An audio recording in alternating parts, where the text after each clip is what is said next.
m'appelle Ginette Bouchard. J'enseigne en adaptation scolaire à l'École secondaire des Chutes. Ça fait déjà 28 années que je suis dans cette classe. J'ai toujours été dans la même classe. J'enseigne à des jeunes qui sont en difficulté d'apprentissage, troubles de comportement. Au niveau des jeunes qu'on a, on a 3 groupes. Donc, un groupe de 12-13 ans à laquelle on va enseigner un petit peu les acquis de 6e année, reprendre les notions qui auraient été manquées. Le groupe suivant, donc on monte de niveau, secondaire 1. On essaie de faire les mêmes choses que secondaire 1, mais tout en donnant une approche différente parce que la classe est moins nombreuse. Les professeurs sont formés pour aider des jeunes en difficulté. Et le 3e groupe, on va consolider le premier cycle du secondaire en faisant le secondaire 2, travailler en secondaire 1 puis compléter leur secondaire 2. Les jeunes ici, ce qu'on essaie de faire avec eux autres, c'est de les amener à aimer l'école parce que souvent, c'est des jeunes qui ont subi beaucoup d'échecs au primaire pour différentes raisons. Donc, quand ils arrivent ici, on essaie de les accueillir de façon à ce qu'ils se sentent à l'aise, qu'ils se sentent bien, puis qu'ils redécouvrent la réussite. Donc, on essaie de faire vivre des petits succès. Donc, c'est pour ça qu'il y a une aide qui est très proche. Aussi, on travaille beaucoup, pas seulement sur l'académique, sur les notes, parce que pour certains jeunes, c'est difficile, puis pour certains autres, c'est très difficile. Donc, on travaille aussi sur la personnalité, sur l'estime de soi, beaucoup. On a des jeunes ici qui arrivent la première année. Je vais prendre l'expression de M. Dany. Ils longent les murs. C'est des jeunes qui sont très timides. Au niveau social, c'est difficile. Donc, on travaille beaucoup avec eux là-dessus. Donc, on a des jeunes qui font 3 ans avec nous. Et quand on les compare à la première année, puis qu'on on les revoit à la 3e année, une très grande différence. Il y a beaucoup d'épanouissement. Donc, c'est un peu ça, l'adaptation scolaire. C'est aussi le côté très, très personnel du jeune. L'amener à aller plus loin, l'amener à se rendre où il a le goût de se rendre, parce que tu as des jeunes qui ont des objectifs dans la vie ça va être facile d'aller chercher, mais pour certains autres, ça peut être difficile. Puis, on se rend compte qu'à fin de compte, en travaillant fort, puis en leur montrant que si tu veux dans la vie, tu peux te rendre à quelque part. Donc, on a quelques-uns que quand on voit plus tard, s'en sortent. Leur donner le goût du succès, un peu. C'est ça. Fait qu'ils vont chercher quelque chose. Ce qu'ils pensaient des fois impossible, possible. C'est ça. Sans que ce soit des fois vraiment le métier qu'ils voulaient, mais ils peuvent quand même s'en aller dans une branche qui est proche. Donc, ça leur montre qu'il y a moyen de se rendre à quelque part, même si tu as des difficultés à l'école. Si tu es persévérant, puis tu démontres beaucoup d'enthousiasme puis d'intérêt dans ce que tu fais, tu peux arriver à quelque chose. Donc, c'est pas vrai que nos jeunes ne peuvent pas se scolariser. Ils se scolarisent à leur façon, à leur rythme. C'est ça qui est important. C'est comme ça qu'on travaille avec eux. Je sais que tu enseignes en secondaire 1 seulement, mais tu enseignes à des classes différentes. Je veux savoir comment tu adaptes tes pratiques d'enseignement. Comment tu t'impliques aussi en dehors des cours? J'imagine que tu dois donner des récupérations, tout ça. Ouais. Comment tu t'adaptes là-dedans? OK. Oui, les classes sont différentes. C'est sûr, comme il y a dans mes 3 groupes, j'en ai un qui est sport-études, qui est au programme sport-études. Parce qu'ici, à Deschutes, il y a un volet sport-études assez important. Exactement. Fait que dans ce groupe-là, avec ces élèves-là, c'est sûr que mon approche est tout le temps un peu différente. On va essayer peut-être de donner un peu plus d'exemples dans le monde du sport ou essayer de les raccrocher à ça. Puis souvent, veux pas, à cet âge-là, quand tu es un accro du sport, ben tu vas avoir plus le goût de bouger un peu. On dirait que ça vient avec. Fait que peut-être que la tolérance ou le contrôle, la discipline est un petit peu différente par rapport à ça aussi. Fait qu'encore là, l'importance de toujours essayer de les raccrocher le plus possible, de faire vivre des situations qu'ils comprennent. Les bien préparés aussi. Oui, puis c'est sûr que plus ils sont motivés, plus qu'ils veulent écouter, plus la discipline devient facile aussi, là. Fait que c'est gagnant-gagnant dans ce cas-là. Et sinon, un élève qui ici, en secondaire 1, un élève qui a besoin de se rattraper dans certaines dans sa matière de mathématiques, comment tu fais? Tu l'aides comment? OK. C'est sûr que le temps en classe est super précieux. C'est pour ça que tantôt je parlais de discipline. Fait que c'est sûr que plus mon temps est bien exploité, plus les jeunes ont le temps d'apprendre, bien mieux c'est. Fait que je vais mettre de l'emphase là-dessus. Sinon, ben j'ai à mon horaire, puis à l'horaire d'autres profs aussi là, de l'école qui ont des compétences en mathématiques, il y a ce qu'on appelle le soutien. Okay. C'est 2 périodes de 35 minutes par cycle. Fait que ça, c'est toute l'année, du début à la fin. Puis nous autres, les enseignants, s'ils sont dans mon groupe, puis c'est pour moi qui donne le soutien, ben on se parle pour savoir qu'est-ce qui serait bon d'apprendre ou de reviser dans les périodes qu'on est rendu. Est-ce que tu suis aussi des groupes d'élèves? T'es enseignant-tuteur? Oui, ça, c'est plus, c'est plus au niveau de l'encadrement, là, le tutorat puis enseignant ressources. Okay. Le tutorat va être plus de s'occuper de son groupe, s'assurer que tout le monde va bien. Tout le monde est à jour. Oui, tout le monde est à jour, puis tout le monde que ça va bien dans leur vie, ils se sentent bien à l'école. Fait qu'on va y aller plus dans le positif. Enseignant ressources, bien là, c'est sûr, c'est plus un rôle d'encadrement. Okay. Je dirais, quand les élèves ont des difficultés, soit de comportement, ou des difficultés académiques, ou des devoirs, des leçons qui ne se font pas à la maison. Fait qu'un élève qui va au centre ressources peut exactement. Va avoir amené te rencontrer aussi. Oui, puis là, tu sais, sans avoir besoin d'être sorti d'un cours, j'ai quelques élèves qui ont déjà été identifiés par les enseignants du primaire. En début d'année, j'ai cette liste-là, puis ces élèves-là vont avoir un suivi régulier pendant l'année. Donc, c'est des rencontres individuelles, je jase avec eux autres, je joue un peu le rôle, j'aurais envie de dire, d'un parent.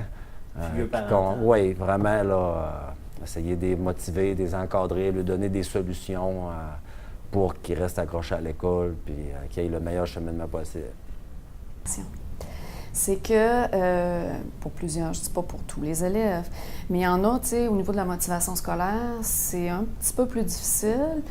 Savoir, par exemple, qu'ils vont avoir un après-midi de hockey ou savoir qu'ils vont aller faire une sortie en forêt ou savoir qu'ils ont une compétition de cheer, il faut qu'ils travaillent, ça peut être une très grande source de motivation. Fait que c'est comme un bonbon, si on veut, tu sais, on n'a pas le choix de faire des matières de base, on n'a pas le choix de faire du français, des maths et de l'anglais, puis les autres matières qui sont aussi importantes.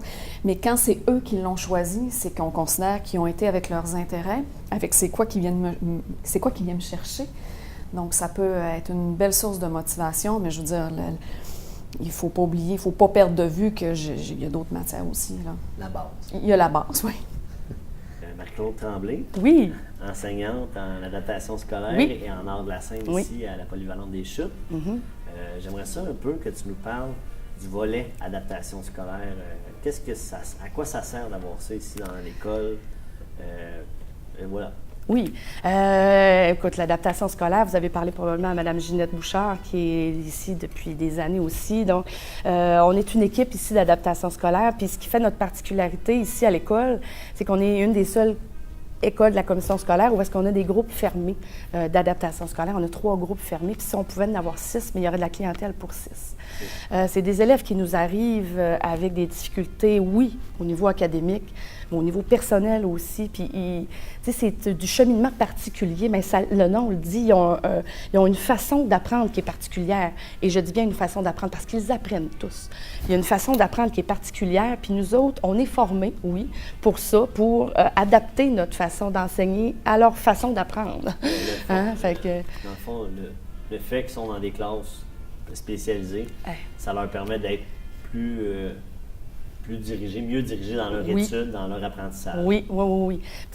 Jérémy, toi, tu es directeur adjoint ici, mais tu gères le pavillon de l'école Le Tournant, dans le fond. Oui. C'est quoi au juste l'école Le Tournant? C'est pour qui? C'est pour... L'école Le Tournant... Ça répond à quel besoin? Bien, ça a été créé il y a 23 ans. OK. Le but était de raccrocher les jeunes à l'école, de pouvoir faire vivre, justement, la chance de terminer des études pour les amener à un métier, à une formation. Puis 23 ans plus tard, ça n'a pas changé. L'école Le Tournant, c'est pour des jeunes de 16 à 18 ans qui ont des difficultés d'apprentissage ou d'autres difficultés, des problèmes personnels, sociaux, familiales. Donc, c'est des jeunes différents qui, pour eux, c'est une école différente. C'est l'école alternative de la commission scolaire du Pays des Bleuets. Donc, on a des jeunes qui viennent aux 4 coins de la commission scolaire. Ces jeunes-là, ici, c'est de l'enseignement individualisé.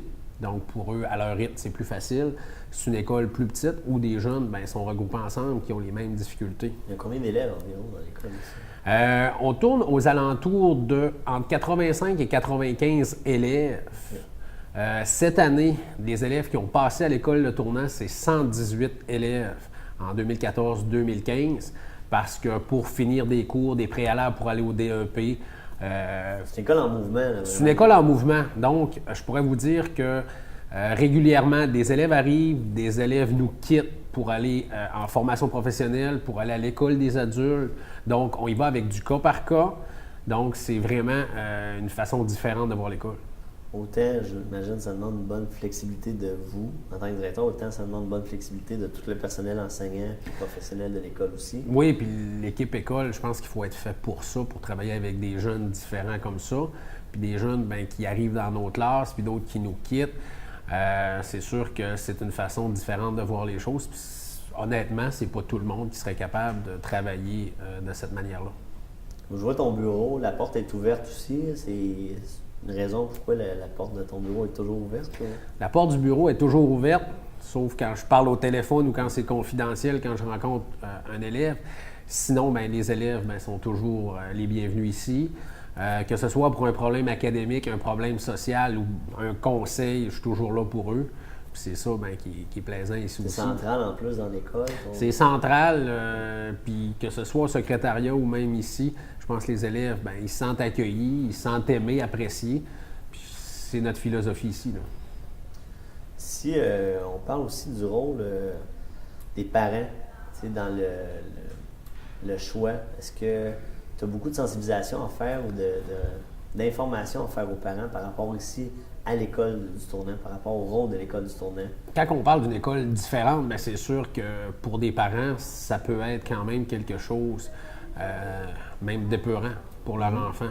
Sauf que cette année, les chiffres parlent d'eux-mêmes. On a été en mesure de diplômer. On a 26 finissants. Sur les 26 finissants, il y en a 2 qui s'en vont au collégial. Et les 24 autres sont acceptés en formation professionnelle. J'en ai, sur ce nombre-là, 61 élèves qui reviennent l'an prochain pour continuer. Et dans les 118 élèves qui ont passé ici, j'en ai 3 qui ont temporairement quitté le système scolaire, soit pour aller travailler, soit pour une réflexion. Mais 3 élèves sur 118 qui, malheureusement, ne sont plus dans nos murs ou ne sont pas accrochés à nous.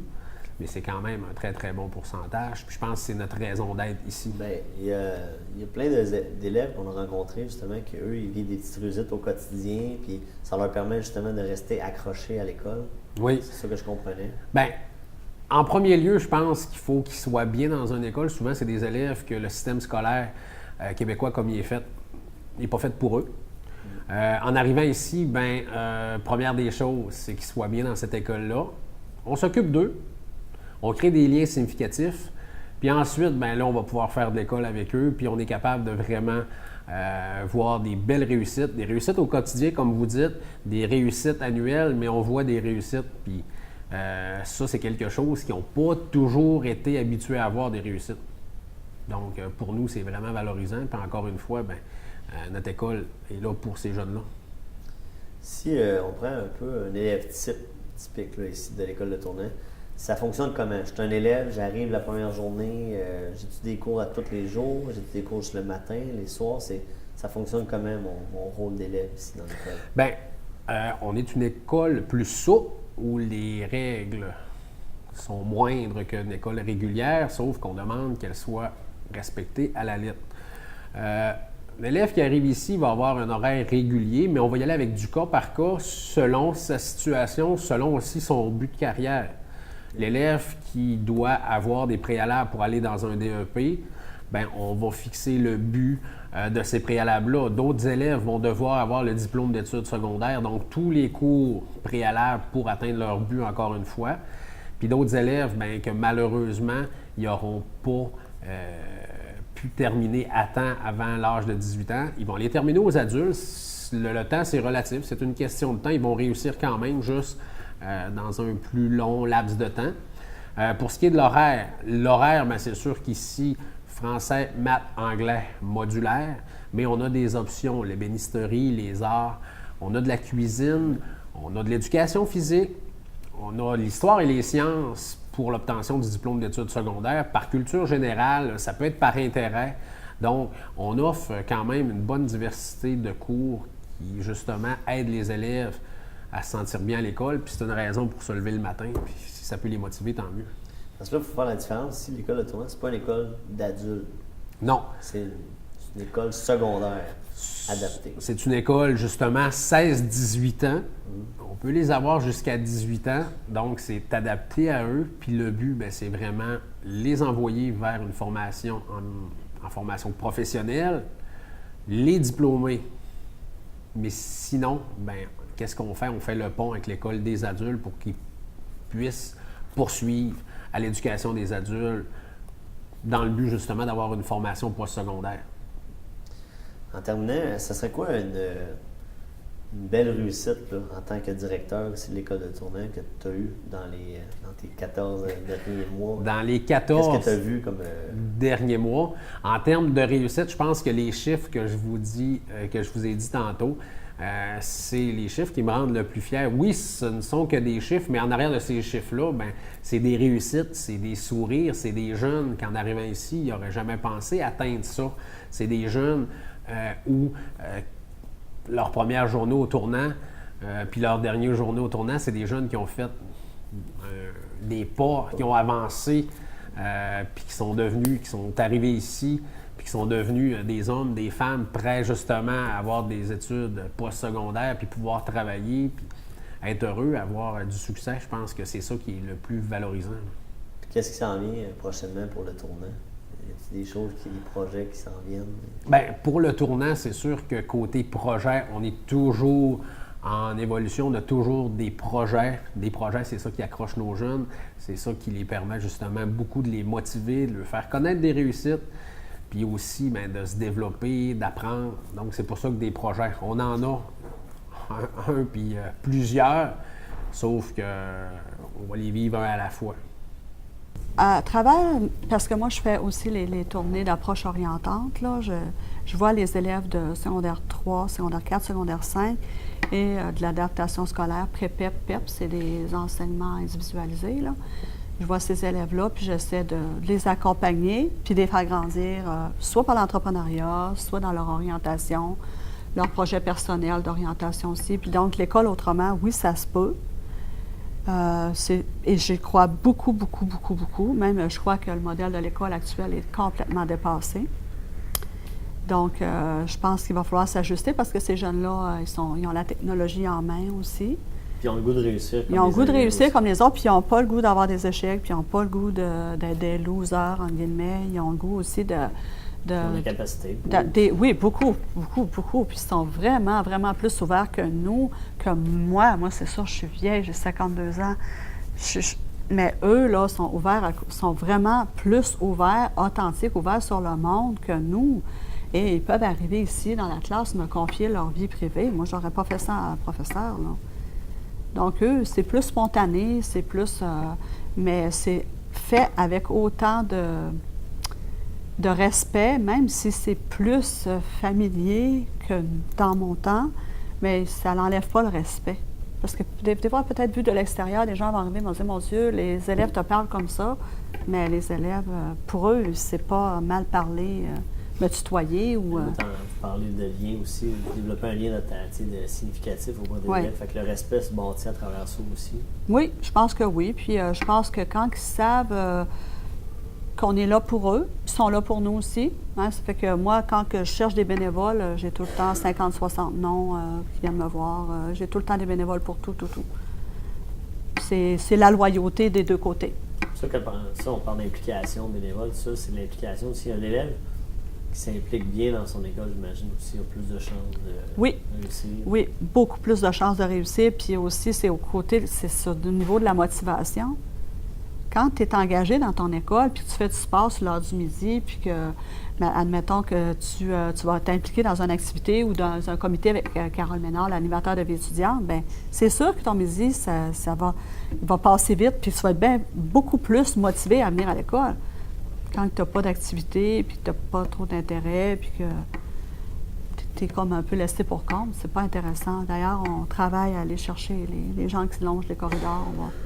On a ce souci-là aussi. Bon, on a eu des témoignages, justement, des élèves qui, en arrivant en secondaire 1, ils longeaient les corridors, puis là, plus ils grandissaient à travers l'école, plus ils s'impliquaient, plus ils prenaient de l'assurance. Plus ils prenaient de l'assurance, puis... Pour ça, il faut aussi des enseignants, il faut du personnel qui s'engage et qui s'implique aussi.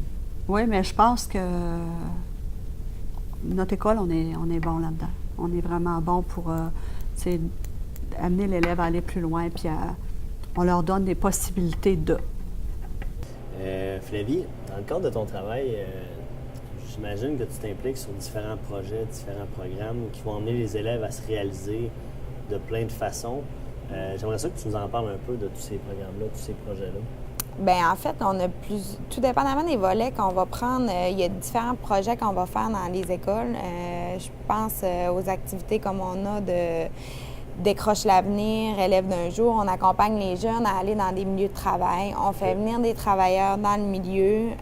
Dans notre école, on va organiser des dîners carrières, des conférences sur l'entrepreneuriat, des choses comme ça. Ça, c'est plus pour les élèves du deuxième cycle secondaire? Deuxième cycle secondaire, mais ici aussi, mais on le fait différemment parce que c'est sûr qu'au premier cycle, les élèves sont plus timides, sont réservés, ils se projettent moins dans l'avenir. Fait qu'on fait plus sur une forme de conférence que la personne va faire. Tandis qu'au cycle supérieur, mais on va plus faire des dîners carrières que les jeunes vont déjà préétablir des choses qui les intéressent, des professions. Ils vont les rencontrer, discuter avec eux autres. Ou ils vont choisir des milieux de stage qui peuvent les intéresser. Tu sais, s'ils se disent « Ah, moi, peut-être que ça m'intéresse, mais je le sais pas », souvent, l'idée qu'on va se faire de ce que c'est différent de ce que c'est vraiment. Fait qu'ils vont aller passer une journée dans les milieux de travail, puis ils vont voir un peu ce qui peut les intéresser. On fait aussi différents projets, comme l'année passée, on a fait le tour du lac en vélo. On a ciblé des jeunes. Tu sais, des fois, on peut avoir l'impression que c'est moins en lien avec l'orientation. On a pris des jeunes qui étaient moins intéressés. On les a amenés à participer activement tout le temps, à faire du vélo. Après ça, on est partis toute la gang ensemble faire le tour du lac. Mais à ce moment-là, tu as des jeunes qui disaient « Ah, je pensais pas que je pourrais faire ça ». Bien, c'est d'amener le jeune à réaliser que ce soit des réussites dans n'importe quoi, tu peux les faire. Fait que si tu aspires à aller, je sais pas moi, à l'université en n'importe quoi, bien, ça peut se faire aussi, il faut juste travailler pour. C'est beaucoup ça, Adam, je constate là, à travers les différentes entrevues. C'est vraiment d'emmener les jeunes à vivre des réussites dans tous les domaines. C'est un volet exploratoire, puis c'est de les emmener vers des réussites. Oui, mais en fait, l'objectif, c'est toujours de vivre des réussites. Quand on pense aux jeunes en adaptation scolaire, quand on dit que le parcours régulier ne fonctionne pas, bien souvent, c'est peut-être parce que le jeune n'est pas à bonne place. Puis ça l'embarque dans notre rôle aussi comme conseiller d'orientation, c'est de cibler ces jeunes-là, puis dire, bien peut-être qu'ils seraient plus à l'aise dans un parcours plus adapté ou que là, ils vont vivre des réussites. Tu sais, l'objectif, il n'y a personne qui se sent bon en vivant des échecs. Fait que c'est beaucoup ça.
Je sais que je devrais pas faire ça, mais je peux pas m'empêcher de texter. Je sais que mes parents vont être tristes, mais je peux pas m'empêcher de mourir. Non. S'il vous plaît, empêchez-vous de texter.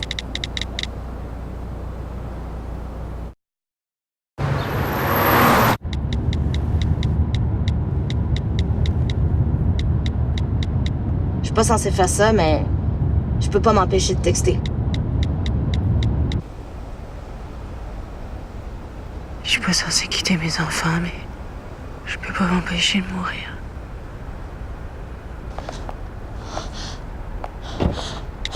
S'il vous plaît, empêchez-vous de texter. S'offrir un coin de campagne.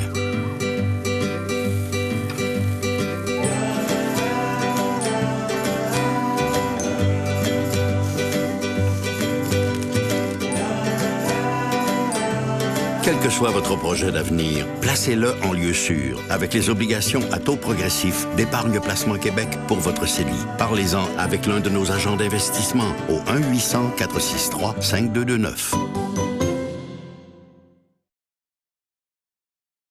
Roulez jusqu'au bout de la route.